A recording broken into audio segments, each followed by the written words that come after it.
Hey everyone, it's Steve here, back with part 2 of our realistic chair tutorial series where we're going to do some really cool looking leather materials. So we're going to be getting into some more complex materials just a little bit to get those really realistic looking results out of Blender cycles, and it'll be a lot of fun. So we're going to be adding some of these displacement wrinkles using some normal maps and a cool technique that I discovered for placing them, and then some of the more final details and the leather material, all of that in this part. So stay tuned and let's get into it.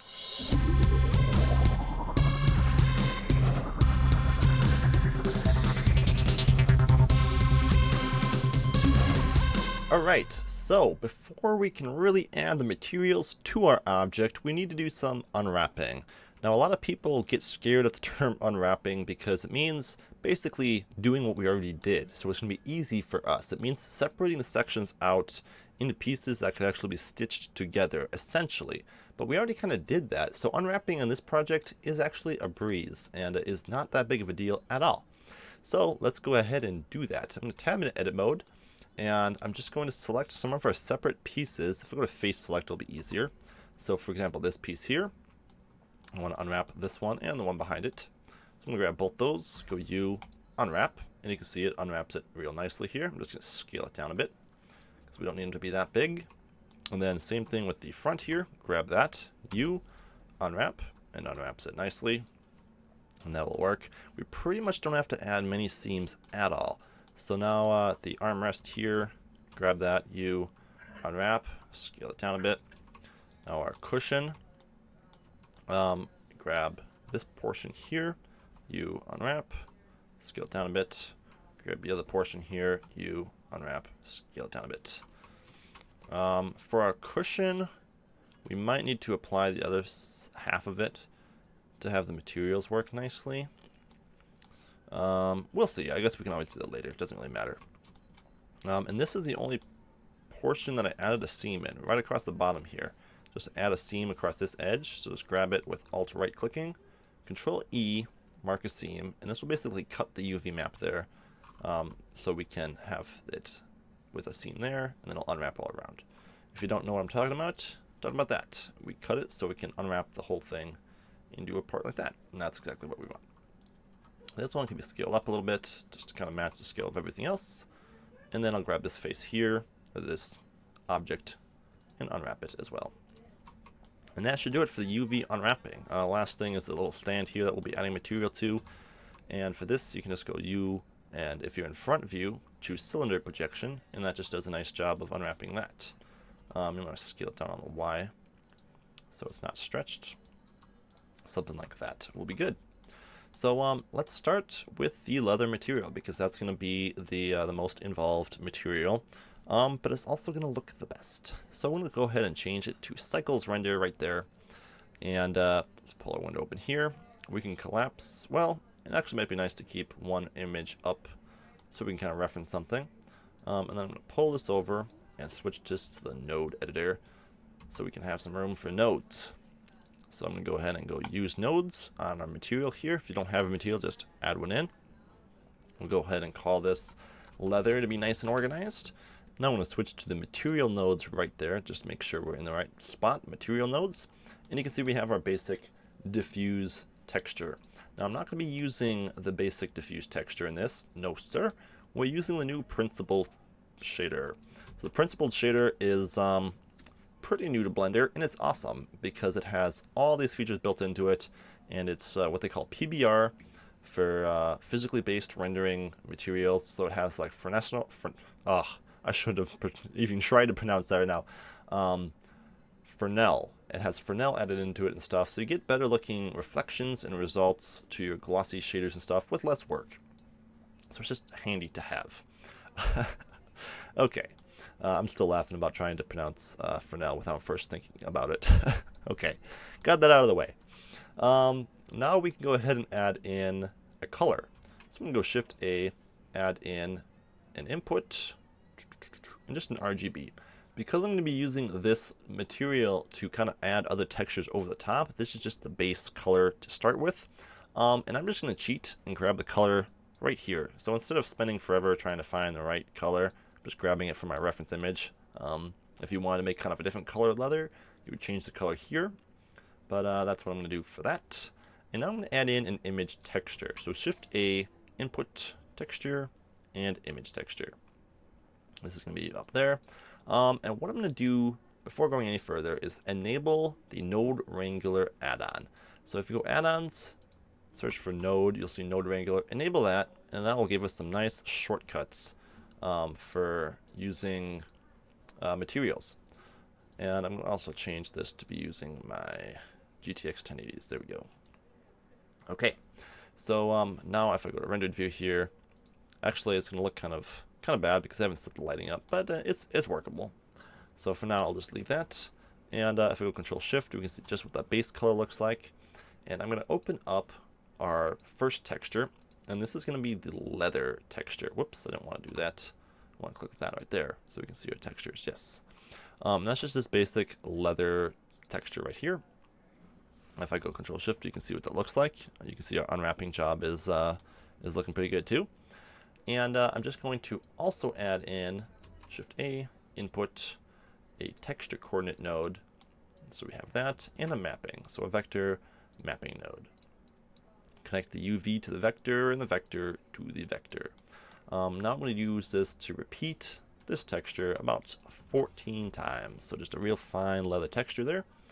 And I'm going to change this to be a black and white image by throwing it through a converter color ramp. So we just have the whites and the blacks. So we can kind of take that leather texture, not necessarily the color anymore, but the texture, and add it to our color here. So we can change basically the color of the leather. So I'm going to use a multiply node now. So input or color mix RGB and drop it right in there. And we'll change this to multiply. And we want the image texture to be on the bottom.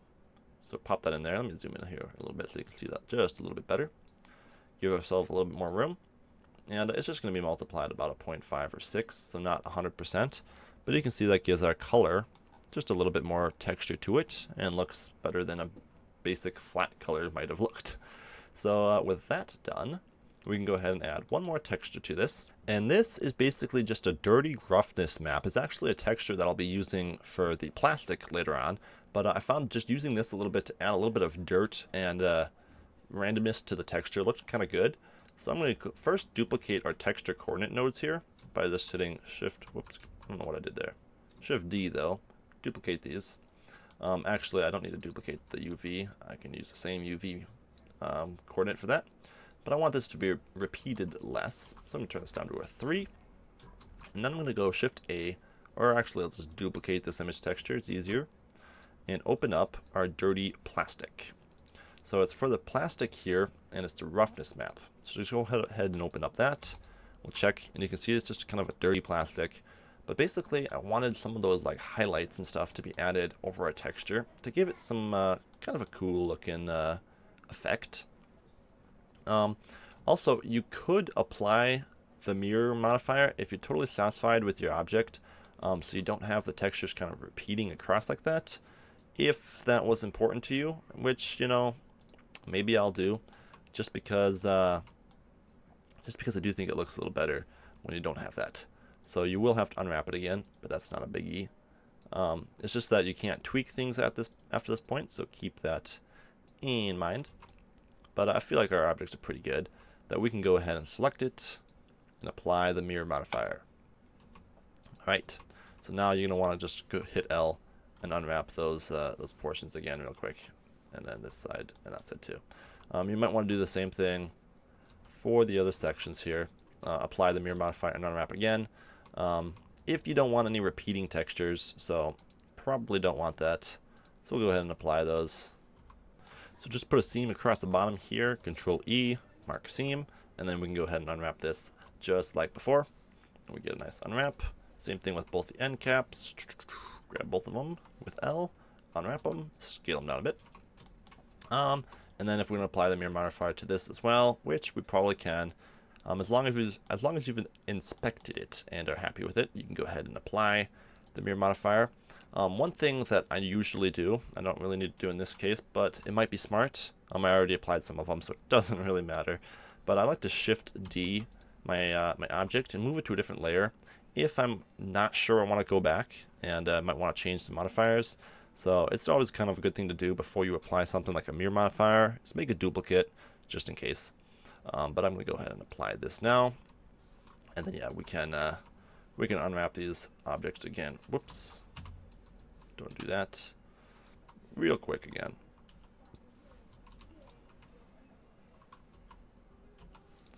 Like so, and then you get unwrapped.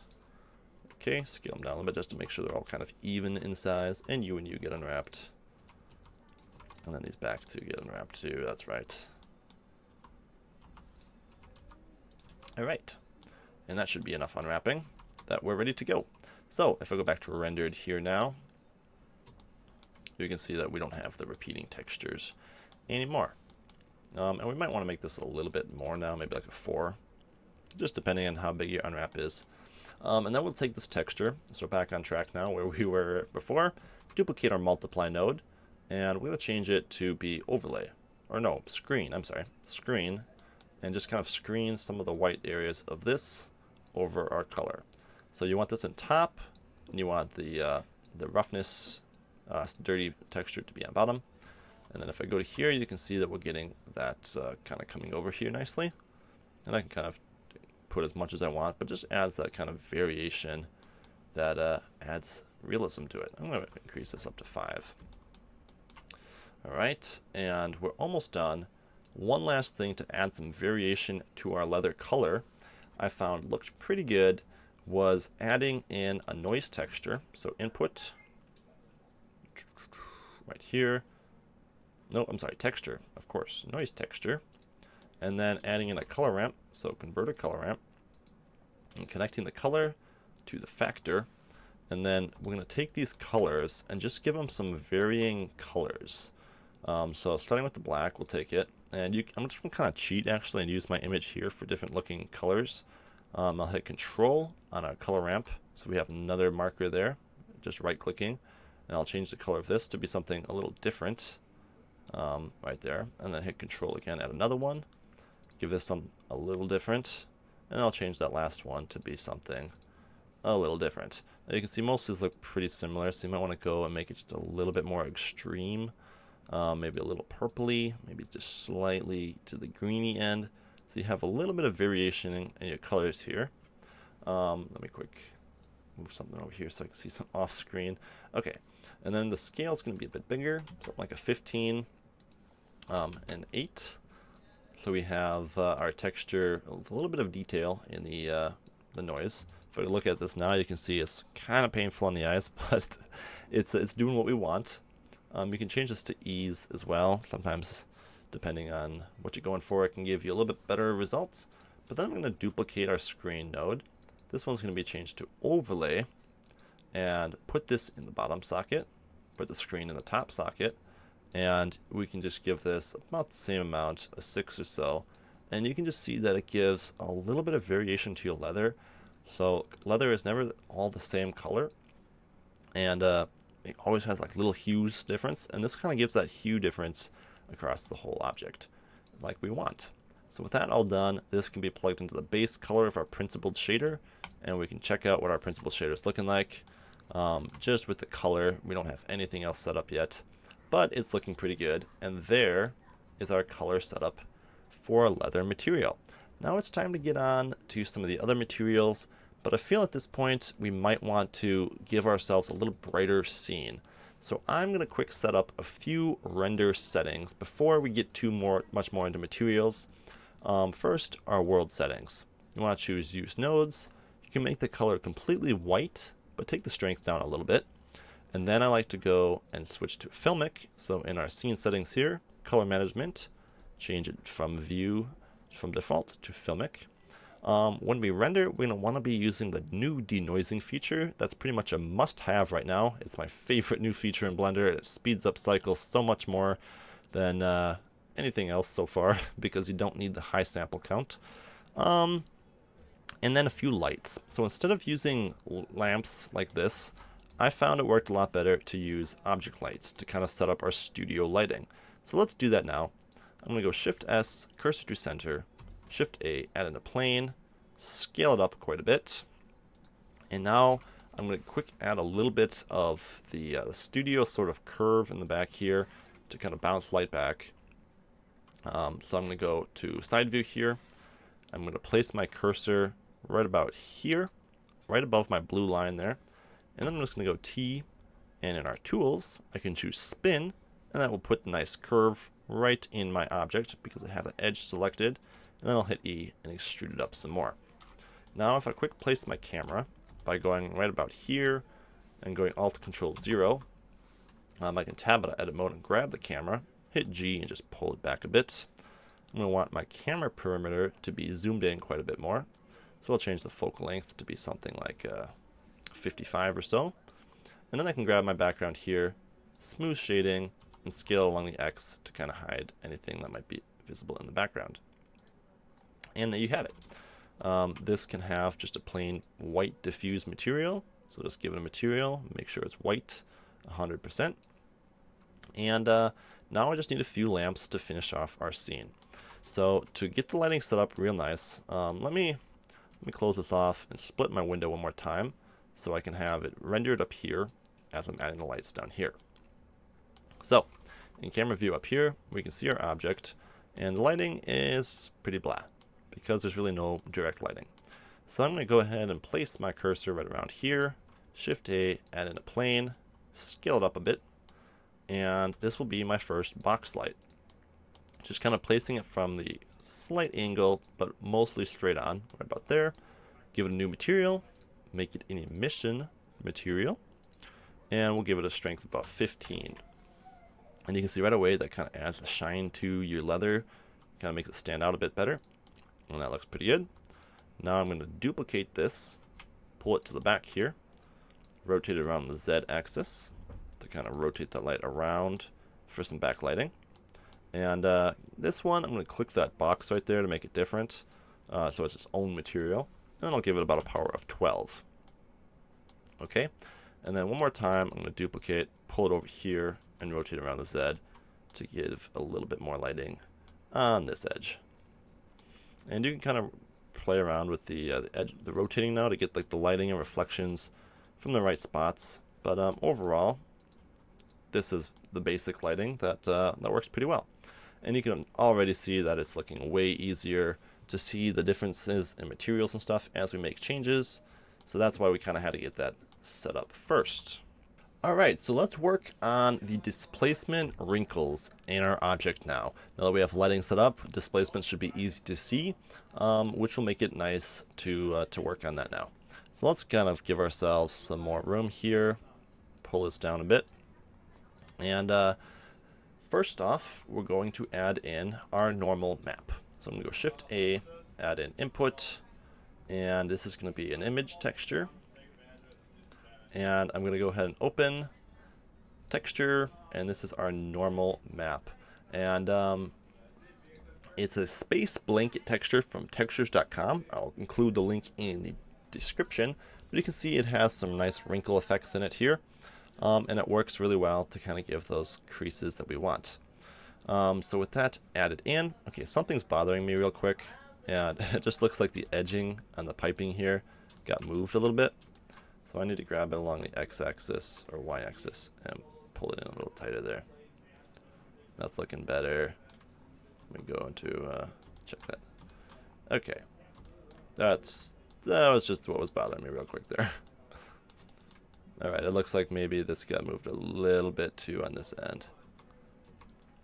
Let me just fix that real quick over here. Vertices select and just pop those in place. Okay, I had to get that off my mind. Over there a little bit more, yeah. Okay, so for this material now, we're going to need to plug it right into, make sure I have it selected, yes, into a normal map node. So this is going to be vector normal map, and it's going to be the color right there. We want to choose non-color data on our texture, and I think we can use the same mapping node unless we want to tweak it, in which case we can duplicate it later. But that's good. We can choose UV map right there. And this is going to be plugged in to a bump node, where we connect this to the normal, and then ultimately connect it into the normal on our major node here. So if you do that, you can see we have wrinkles just all over the place on our object, which look pretty cool, but is not realistic. And we're going for realistic here. So using kind of a cool node setup, we're going to use the geometry node, so input geometry, plugged into a color ramp, so converter color ramp. Let's zoom in here a little bit, and we're going to choose pointiness in the factor of our color ramp. Now pointiness basically allows you to select just the edges, anything sharp edged on your mesh, and using the color ramp we can make that a black and white mask to tell Blender where we want the wrinkles and where we don't want the wrinkles. So if I Control Shift click this, let me see, alright, there we go. We can see that it's very faint right now, but if we increase the blacks and increase the whites a bit, let me pull this open a bit more, something like that, and some more blacks, we can see that we start getting the edges of the mesh where we want the wrinkles, so like along the seams and stuff, and it's black everywhere else. So that's exactly what we're looking for. And I'm just going to increase the whites a bit, and I'll change it to ease, and pull the black back just a little bit. Something like that is pretty much exactly what I'm looking for. And you can play around with this color ramp a little bit until you get the colors just the way you want. I don't want a complete black because I like to have a little bit of control over it. And then I plug this into a math node, so converter math node. Change it to multiply so I can control the intensity of it a bit now. And this is going to be the strength of our normal map. So this is going to basically tell Blender that we want the normal map to be stronger along the edges where we want the wrinkles. So now if I look at it, it's pretty subtle right now, so I might want to increase the strength using my multiply node here. But if I can crank that up a bit, you can see we have wrinkles, but it's only along those areas where we want them. And it's not like in the plain open areas here where there wouldn't be that many wrinkles. So really cool. And really happy that this worked out as well as it did. So this will work well for the larger wrinkles, and we can kind of play around with the strength of this, but for now I'll leave it at like a 3, and I'll probably add it more in certain areas and less later. But for now I'm just going to leave it at that, and you can play around with this also, maybe just a little bit more white, because the more white there is, the more wrinkles, so something like that. But now I'm going to add kind of the creases, so that's good for like the main wrinkles, but I found adding some creases. And to do that, I use another texture. So I'm going to go ahead and let's kind of pull this UV node back a little bit here, duplicate our mapping node, and connect it up with the UV. It's a little hard to do when it's that zoomed out, but just pop it in there. And this one's not going to be repeated as many times. I'll just change it to 2. And we'll duplicate this texture and open up it's called Paper Crumpled. But there's kind of some nice creases in this. If I show you real quick here, you get some nice coat of creases in it. And this is what I want for our sort of creases in the leather that are kind of subtle and not real in your face, but work well to kind of add a little bit of detail. I can change this one to color instead of non-color data. Plug it into a color ramp node, so converter color ramp, and plug this into the height on our bump node. Now I'm going to need something to kind of turn down this strength, and that's basically this. This is going to turn down the strength, so I don't need to add anything else because I have that setting there. So you can see that looks like way crazy over the top, looks like a tarp, which is actually kind of cool if you want a tarp, but I don't want a tarp. So I'm going to take the strength here way down, and I'm going to go to about a 0.02. And you can see that just adds some nice slight wrinkles across our mesh, which is what I'm going for. And the distance can be brought down a little bit as well, maybe just 0.5 to make it even more subtle. But that is looking pretty good. And again, we might have to tweak these values a little bit. And choosing invert, I think, gave it a little bit more of the creases that I want. Yep. Yeah, that looks good. So that is that. And now there's one more bump that we have to do. And this is a real fine sort of leather bump. Okay, so we're going to have to, again, duplicate our mapping node and a texture node.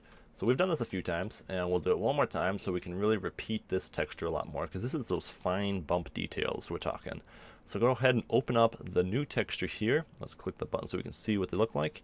And it is the normal map here, and you can see the little grittiness, and this is going to give us our displacement. So open that up. And this we want to be repeated quite a bit more, so I'll change this to about a 12. So if I check that out now, you can see we have just that fine leather texture, exactly what we're looking for. Maybe a little bit more repeated though. 13 might be good. And this is going to be plugged in to a multiply node, so a math multiply.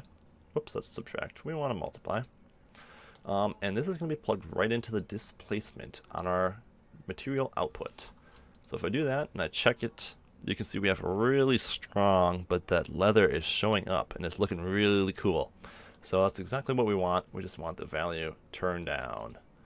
So something pretty subtle, like a 0.1 sometimes is all you need. But you can see if I zoom in real close here, that we have that kind of bump that you get on the leather material. And it's looking pretty cool. So that will do it for that. Should be all we really need to do for that now. If I zoom out here, we have the bump pretty much done.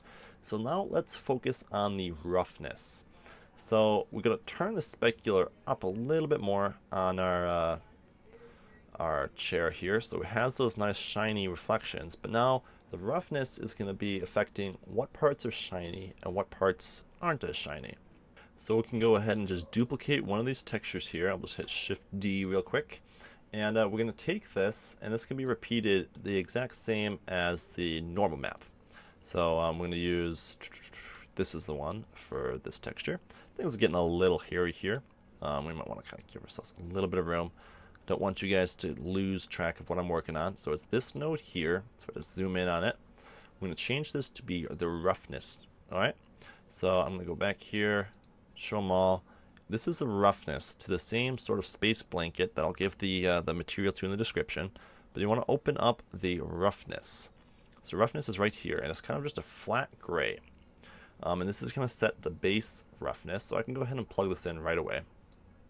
And I believe we want this to be non-color data. It doesn't seem like it's going to make as much difference in this case, but yeah, we'll leave it at non-color data. And I'm going to then add the displacement to this as well. So you can see that's kind of a little bit shiny right now, a little bit more shiny than we might like, but I'm going to add the same sort of bump we have here to affect the roughness a little bit. So to do this, I'm just going to use an overlay node. So a color mix RGB, change it to overlay, and I'm going to plug this right into the bottom of it. So the same node that's going to our displacement on the bottom is going to go into the roughness. And you can see that affects it right away. We're getting like those speckles where the shininess isn't shining all across because it's kind of broken up by that. And that's very good. I'm going to crank it up even a little bit higher. And then to control the amount, because it's way too shiny, I'm going to use the converter, a math, and a multiply. And then basically making it brighter by increasing the value of the multiply node will make it less shiny, because it's only shiny in the black areas. So I'm going to go ahead and crank that up to be a bit brighter, and then we have a better result. Now the last thing that you can do is mix some of the dirtiness into the roughness. Now I found that kind of look cool to break up the leather a little bit and look even more realistic, because that's what we're going for, is realism. So I'm going to duplicate our overlay node, change it just to basic mix, and we're getting a little crowded in here. I'm going to move some of these nodes up a little bit, just so things aren't too crazy. And this is our dirty node. If I go Control Shift, you can see it. And I'm going to plug this into a color ramp. So a converter color ramp, plug it into it, and I'm going to control the amount of this, because this is way too much blacks right now, and it would just totally destroy our roughness map if we added it to it. So I'm going to change it to ease. I'm going to take the black value and make it just a lighter gray. Alright, so something like that. And then I'm going to pull the whites in until we can kind of see those details still. So something like that allows you to still see the details, but this is a much lighter texture now. So now that we did that, we can go ahead and mix it in. And I'm just going to mix it in with about a 0.25. So let me check that out. And you can see that we take a normal roughness map, which really doesn't have much on it, just a flat color for the most part. We add a little bit of that to it. So it gives it a little bit of breaking up the reflections. Then we add our tiny little dots to it, so it gives it even more. And then we control the amount with our multiply. So if we check that now, we can see that we're getting everything working together. It's a little overly shiny right now. You can take the specular value down up here, and then you can also make this a little brighter to take down the amount. Making this a little higher, 0.25 be good. And maybe making this just a little higher too, 0.7. And there you have it. It's a little overly shiny, so you might want to make this even a bit brighter. Because the brighter this is, the darker that will be. And that's looking okay. So we're getting close to finishing up our leather material here. A few things. Once you're finished with the material, what I found is I actually tweaked the material a little bit on the cushion versus everything else, so I could add the wrinkles even more to the cushion, but a little less to the object. So if you're pretty happy with your material, which I feel like we're pretty good, yeah, I mean it's looking pretty good to me. We can take it. I have it named leather, so I'm going to give it the same material over here, but I'm going to select the cushion now, hit that 10, so it's leather 01. If we wanted to be good, we could name it. We'll just name it leather 2, and then I can give it more bump. So I liked a lot of wrinkles on the cushion, so I can go ahead now and tweak the pointiness just for the cushion. Take the black values down a little bit maybe.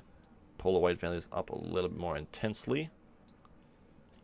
Something like that. Pull the white values up a little more intense. Something like that. And then if we look at this material, you can see that you get even more of those wrinkles across there, which look pretty nice. I might have to pull the blacks in just a little bit, and making your color map node a little larger can help with this. Yeah, pop it in just a little bit like so. Alright. And then if we check it, that looks pretty good. And you can also change the scale of this node. If it's looking a little bit too small or too big, you can change the wrinkles and get very different results then by tweaking this. So you can see they look a bit different now. Maybe if you wanted even smaller wrinkles, you can go 6. And you get all those little fine wrinkles, but I feel like 5 was looking pretty good. And then if we go back to our original leather material, for the whole object, I can take the bump down a bit so we don't have this looking like so loose. So here I would take our bump value down to about a 1 maybe. So we have just kind of a finer bump across there and less intense. Another thing that I didn't do but looked kind of good is adding some sheen. This is just kind of another flat layer of reflection to your object. And I found for the leather material, the sheen kind of looked nice. So you can add that to both your leather materials. Adding some sheen can give you some nice looking effects. Now you don't have to change anything else for the Iroar or anything. These are all pretty good already. And there is our material. So a little complex, but we definitely got some cool looking results out of it. Now the same material can be applied to the piping or the edge banding or whatever you want to call it here. But you want to make it a separate material because you can't have the normal map on it because it's not unwrapped. So you just want to uncheck the normal map right there from your bump node. And then if you go to rendered view, you can see that the piping looks okay. Same thing for up here. You want to grab the piping and change it to leather 1. And it looks like our bump is a little strong here too, I'm noticing. So we might have went a little overboard with this. So if you want to take it down a little bit, you go like a 0.5. And that makes it even less noticeable. And you can take it down a little bit on your overlay node up here as well, to about a 0.6. Just remember, now that we duplicated that material, if you want to change the cushion, you have to do them both. So if you want to take the bump down here, well, you'd have to go ahead and do the same thing here by taking the roughness down a little bit and then changing the multiply node a little bit. But that is it for the leather material. Now, guys, to finish this off, let's add the last material, which is the easiest. So saving the easiest for last, and that is our base here. I'm just going to add a new material for that. I'm going to scroll out here to find it. It's a diffuse. So let's go ahead and delete it, of course, because we don't like diffuse. We like principled. So I'm going to add the principled material. Connect it right up. And this is just going to be an input texture coordinate. Yeah, let's go ahead and add the texture coordinate mapping just in case we want to tweak. So the vector mapping as well. These two nodes, UV, and then an image texture. So texture, image texture. We're going to open up the textures, the dirty plastic. There'll be a link to it. It's at textures.com. We're going to start with the albino, I think it's called, which is basically the base color with no shading added to it. So that will be the base color. Plug it right in. Super simple. Then we're going to duplicate this. Plug it into there. Open it up. This will be the roughness.